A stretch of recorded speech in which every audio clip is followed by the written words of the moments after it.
I never truly knew how much I loved being active until I was knocked off my feet by the failure of something smaller than the head of a pin.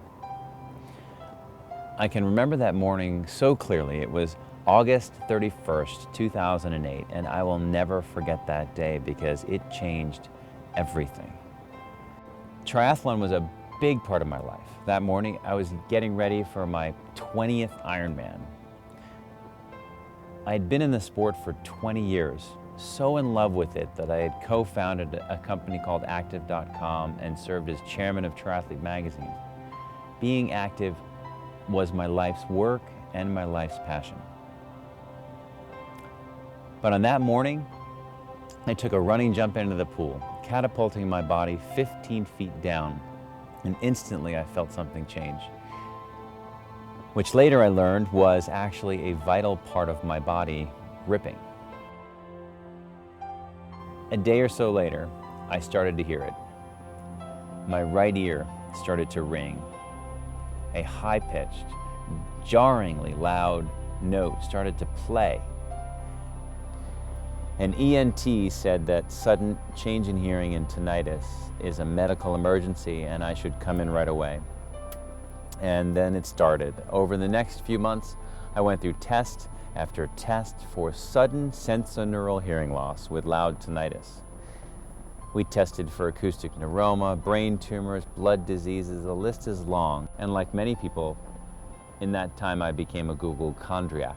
My ear was in a state of hyperacusis, which means a garbage truck driving by was incredibly loud and sounded like someone was hitting my head.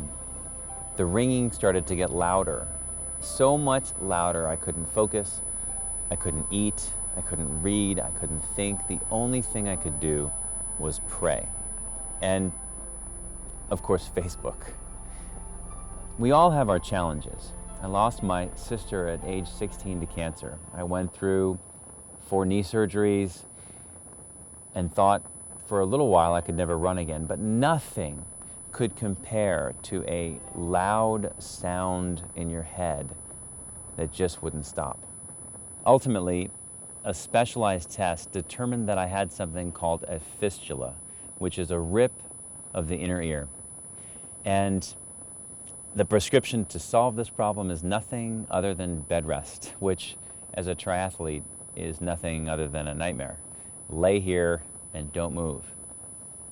For years, I had admired Ironman athletes as people who had struggled and conquered, but now I knew firsthand of an entirely different set of mental and physical challenges. And it's here where I found an entirely new set of heroes, people who deal with anything chronic, including super loud tinnitus. You know, you wake up one day and there's a trumpet blowing in your ear for 24 hours a day. But the people who develop the mental strength to ignore it, now, this must be powerful. This feels like courage.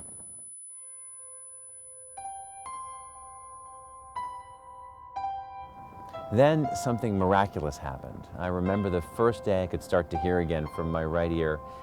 A song was playing on my laptop. It was "You Raise Me Up," performed by the Celtic Women. Halfway through the song, I could hear again. And when that happened, wow.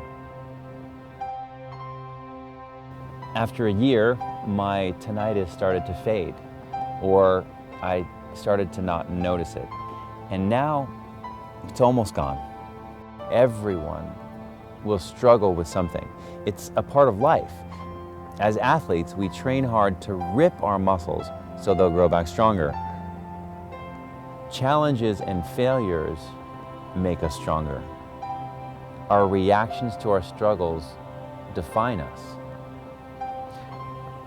When you think it's all going to end tomorrow, everything inside you is shaken to the core, and you emerge from this experience different, stronger. I also remember my first triathlon after recovery.